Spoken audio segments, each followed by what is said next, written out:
তাহলে কি আমাদের বানর থেকে সৃষ্টি করা হয়েছে? বোন, আপনি কোন বই পড়েছেন? আমি হাই স্কুলে পড়েছি। আপনি কোন বিষয়টিকে নিষিদ্ধ বলছেন? সৌদি আরবে পোকেমন নিষিদ্ধ কেন? সেই কারণেই আমাদের স্কুলে কাউকে অপমান করতে হলে। আমার নাম আয়ামে, আমি জাপান থেকে এসেছি। এবং আমি বিবর্তন সম্পর্কে একটি প্রশ্ন করতে চাই, যে মানুষ বানর থেকে সৃষ্টি হয়েছে, যেটা আমি আমার হাই স্কুলে একটি বৈজ্ঞানিক সত্য হিসেবে শিখেছিলাম। কিন্তু আমি জানতে পারলাম যে ইসলামে এটি অনেকটা নিষিদ্ধ বিষয়, বা বিবর্তন নিয়ে চিন্তা করা হারাম। কারণ কুরআনে বলা হয়েছে যে আল্লাহ তাআলা মানুষ সৃষ্টি করেছেন। এবং আরও একটি বিষয় হলো, আমাদের দেশে পোকেমন খুবই জনপ্রিয়, কিন্তু শুনেছি সৌদি আরব, সংযুক্ত আরব আমিরাত ও কাতারের মতো কিছু দেশে পোকেমনের বিরুদ্ধে ফতোয়া দেওয়া হয়েছে। তাই আমার প্রশ্ন হলো, বিবর্তনের বিষয়টি এত সংবেদনশীল কেন, এবং মুসলমানরা এ বিষয়টিকে কিভাবে দেখেন বা মোকাবিলা করেন? কোনটি নিষিদ্ধ? পোকেমন? দুঃখিত, আমি ঠিক বুঝতে পারিনি। না, আমি বলতে চাচ্ছিলাম, কি নিষিদ্ধ আপনি বললেন? আমি বিবর্তনের ধারণার কথা বলছি। বিবর্তনের ধারণাটি? হ্যাঁ, তাই আমি ভাবছিলাম কেন এটি এত সংবেদনশীল বিষয়, এবং কিভাবে মুসলমান লোকেরা এটি মোকাবিলা করে, সেই বিষয়গুলো মোকাবিলা করে। বোন একটি খুব সাধারণ প্রশ্ন করেছেন, এবং তার মতো আমিও আমার স্কুল এবং বিশ্ববিদ্যালয়ে ডারউইনের তত্ত্ব সম্পর্কে পড়েছি, যে মানুষ বানর থেকে বিবর্তিত হয়েছে। বোন, আপনি যদি বিশ্লেষণ করেন, আমরা স্কুলে যা শিখেছি তা ছিল ডারউইনের তত্ত্ব, বিবর্তনের তত্ত্ব। আমি এমন কোনো বই পড়িনি এ পর্যন্ত যার শিরোনাম বিবর্তনের সত্য। এটা বিবর্তনের তত্ত্ব। এবং আমার বক্তব্যের শুরুতে আমি বলেছিলাম যে আমি তত্ত্ব আর অনুমান নিয়ে কথা বলবো না, কারণ অনেক সময় তত্ত্ব আর অনুমানও পাল্টে যায়। আপনি যদি ডারউইনের এই বইটি পড়েন, প্রজাতির উৎপত্তি নামের, এবং এই বইটিতে বলা হয়েছে যে ডারউইন তিনি ক্যালাট্রপিস নামের একটি দ্বীপে ভ্রমণ করেছিলেন, এবং একটি জাহাজে করে, HMS বিগেল নামের জাহাজে করে, এবং তিনি দেখেছিলেন যে পাখিরা কুলুঙ্গিতে ঠোকর দেয়, এবং তারা যে কুলুঙ্গিতে ঠোকর দেয় তার উপর ভিত্তি করে ঠোঁট লম্বা আর ছোট হয়ে যায়। এরপর ভিত্তি করে তিনি তার প্রাকৃতিক নির্বাচনের তত্ত্ব প্রস্তাব করেছিলেন। এবং ডারউইন নিজেও জানতেন যে সেখানে হারানো সূত্র ছিল, যে তখনও সব প্রমাণ পাওয়া যায়নি। সেই কারণেই আমাদের স্কুলে কাউকে অপমান করতে হলে আমরা বলতাম যে ডারউইনের সময়ে তুমি উপস্থিত থাকলে তার তত্ত্বটি সঠিক প্রমাণিত হতো। ইঙ্গিত দেওয়া যে ব্যক্তিটিকে বানরের মতো দেখতে। ডারউইন যা বলেছিলেন, এবং তিনি তার বন্ধু টমাস টমট্যাঙ্ককে একটা চিঠি লিখেছিলেন যে তিনি প্রাকৃতিক নির্বাচনে বিশ্বাস করেন না, কারণ তার কাছে অনিবার্য প্রমাণ রয়েছে এমন নয়। এটি তাকে শ্রেণীবিভাগে সাহায্য করে, এবং এটি তাকে বর্ণনা করতে সাহায্য করে। সেখানে হারানোর সূত্র ছিল। আজকে আমরা জানি যে 4 ধরনের হমিনয়েড রয়েছে।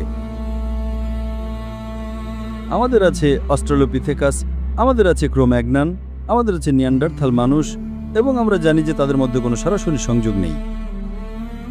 এবং পিপি গ্রাসের মতে, যিনি প্যারিসের সরবন বিশ্ববিদ্যালয়ে অধ্যয়নের প্রধান পদ ধারণ করেছিলেন, তিনি বলেছিলেন যে আমাদের পূর্বপুরুষরা বানর ছিল এমন দাবি করা মানে আপনার কল্পনাকে বড্ড বেশি লাগাম ছাড়া হতে দেওয়া, মাত্র কয়েকটি ধ্বংসাবশেষের অধ্যয়নের উপর ভিত্তি করে।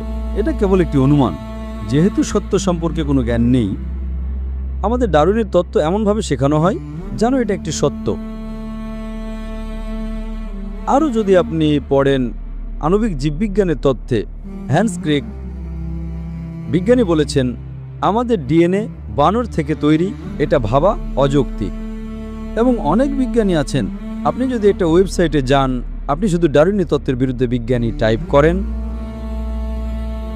আপনি 1000-এরও বেশি বিজ্ঞানী পাবেন যারা স্বাক্ষর করেছেন যে তারা ডারউইনের তত্ত্বের সাথে একমত নন।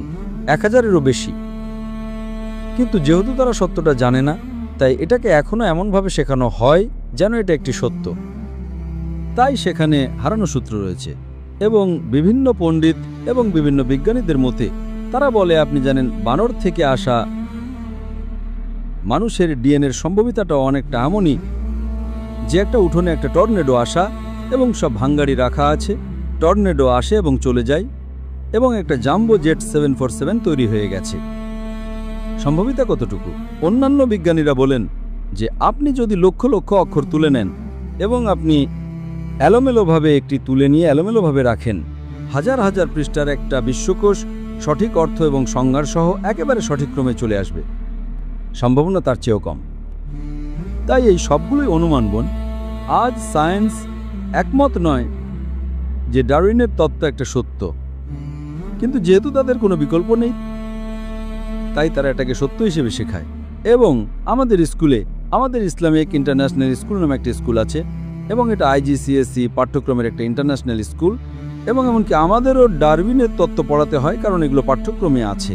তাই আমরা আমাদের মুসলিম শিক্ষার্থীদের বলি, আমরা তাদের ঠিক সেটাই শেখাই যেটা বইটিতে উল্লেখ আছে, যাতে মূল্যায়নকারী শিক্ষক মনে না করেন যে আমাদের শিক্ষার্থী ডারউইনের তত্ত্ব সম্পর্কে জানে না। তাই আমরা উত্তর লিখি, পুরো উত্তর, তারপর আমরা কিন্তু লিখি, তারপর আমরা সর্বশেষ গবেষণা অনুযায়ী উল্লেখ করি এবং তারপর উত্তর দিই ব্লা ব্লা ব্লা। তাই তারা দ্বিগুণ উত্তর লেখে। প্রথমে তারা ঠিক সেটাই লিখে যেটা পাঠ্যপুস্তকে উল্লেখ আছে, তারপর আমরা অন্যান্য গবেষণার কথা লিখি, তাই কোনো শিক্ষক বলতে পারেন না যে শিক্ষার্থী জানে না। এবং তারপর আমরা অনেক বিজ্ঞানী যা বলেছেন তার সঠিক তথ্যগুলো তুলে ধরি ব্লা ব্লা ব্লা ব্লা। এবং আপনি যদি আমার টেপ শোনেন, সেখানে একটা বিস্তারিত উত্তর দেয়া আছে যা শুধুমাত্র এই বিবর্তনের তত্ত্বের উপর দেয়া। সংক্ষেপে আশা করি এটা প্রশ্নের উত্তর দেয়। এটা শুধুমাত্র একটা তত্ত্ব, এটা কোনো সত্য নয়। আমরা বিশ্বাস করি যে আলহামদুলিল্লাহ মানব জাতিকে আল্লাহ সুবহানাহু ওয়া তাআলা সৃষ্টি করেছেন এবং পৃথিবীর বুকে প্রথম মানুষ হলেন আদম আলাইহিস সালাম, এবং তা থেকে মানবজাতির সৃষ্টি। একে বলা হয় সৃষ্টি, বিবর্তন নয়। আশা করি এটা প্রশ্নের উত্তর দেয়। তবে এর মানে এই নয় যে ডারউইন যা বলেছেন তা সবকিছুই ভুল। ডারউইন বলেছিলেন যে সবকিছু পানি থেকে তৈরি, যা কোরআনে বলে। তাই এর মানে এই নয় যে ডারউইন যা বলেন তা সবকিছুই ভুল। শুধুমাত্র সেই অনুমানটি ভুল যে আমাদের বানর থেকে সৃষ্টি করা হয়েছে। কিন্তু ডারউইন মানুষ সম্পর্কে অনেক কথাই সঠিক বলেছেন, যে জীবন্ত প্রাণী, পানি থেকে তৈরি, আচরণের কিছু পরিবর্তন আছে ইত্যাদি। হ্যাঁ, আমরা তার সাথে একমত, কিন্তু এই অনুমানের উপর ভিত্তি করে আমাদের বানর থেকে সৃষ্টি করা হয়েছে এমনটা বলা সম্পূর্ণ ভুল। আশা করি এটা প্রশ্নের উত্তর দেয়। আপনাকে অনেক ধন্যবাদ। আপনাকে অনেক স্বাগত বোন।